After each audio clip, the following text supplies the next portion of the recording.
শিবিরের যে একজন নেতা ওনাকে বলা হচ্ছে যে ওনাকে গুম করা হয়েছে, শিবির কিন্তু ওই নেতাকে বহিষ্কার করেছে। তার মানে এই ঘটনাটা অবশ্যই যেই আমরা যেটা শুনতে পাচ্ছি যে প্রেমজনিত কারণে উনি আত্মগোপনে গেছে, তাইলে এই ঘটনাটা সত্য।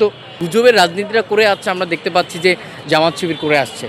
আসলে দেখেন, আমরা 5 আগস্ট পরবর্তী যেই রাজনীতি বাংলাদেশে দেখতে চেয়েছিলাম, সেই রাজনীতিটা আমরা প্রতিষ্ঠিত করতে পারিনি শুধুমাত্র এই প্রোপাগান্ডা এবং গুজবের কারণে। যখন আমরা একটা ছোটোবেলা একটা গল্প শুনতাম যে শুনেছি যে একজন বাঘ আসছে বলে চিৎকার করছে, সবাই গেছে, পরে দেখা যায় বাঘ নেই। ঠিক পরে আবার সে যখন বাঘ করে চিৎকার করছে, কেউ কিন্তু আসছে না। তো এই যে গুজবের কারণে যে জিনিসগুলো হচ্ছে, অনেক সময় আপনি দেখবেন যে কোনো একটা সত্য জিনিসকে আপনার কাছে মনে হচ্ছে যে এটার ক্রেডিবিলিটি নেই।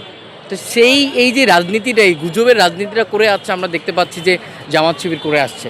এবং নির্বাচনের পরে তো আগে তো বলাই যায়, নির্বাচনের সময়কালীন থেকে শুরু করে পরে তারা যে কীভাবে গুজবের রাজনীতি, এবং সবচেয়ে অবাক লাগে, আমার কাছে অবাক লাগে যে কোনো একটা ছোট বিষয়েও যখন আমি দেখি যে জামাতের সর্বোচ্চ পর্যায় থেকে গুজব ছড়ানো হয়, তখন আমার আসলে চিন্তা হয় যে আসলে ওনারা কিভাবে একটা দেশের যে একটা স্ট্রাকচারাল যেই রাজনীতি, এটা কীভাবে এস্টাবলিশ করবে।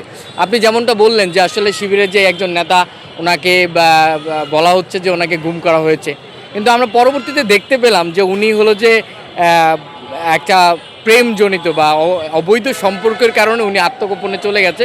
এবং আমরা দেখতে পেয়েছি, আমাদের কাছে এটা আমরা অনেক সময় দেখেছি, আওয়ামী পিরিয়ডে দেখেছি, অনেক সময় সরকার বিভিন্নভাবে ন্যারেটিভ তৈরি করে। তো হয়তো আমরা অনেকে ধরে নিতে পারি যে এটা সরকার একটা ন্যারেটিভ, কিন্তু আমরা দেখতে পেয়েছি শিবির কিন্তু ওই নেতাকে বহিষ্কার করেছে। তার মানে এই ঘটনাটা অবশ্যই আমরা যেটা শুনতে পাচ্ছি যে প্রেমজনিত কারণে উনি আত্মগোপনে গেছে, তাইলে এই ঘটনাটা সত্য।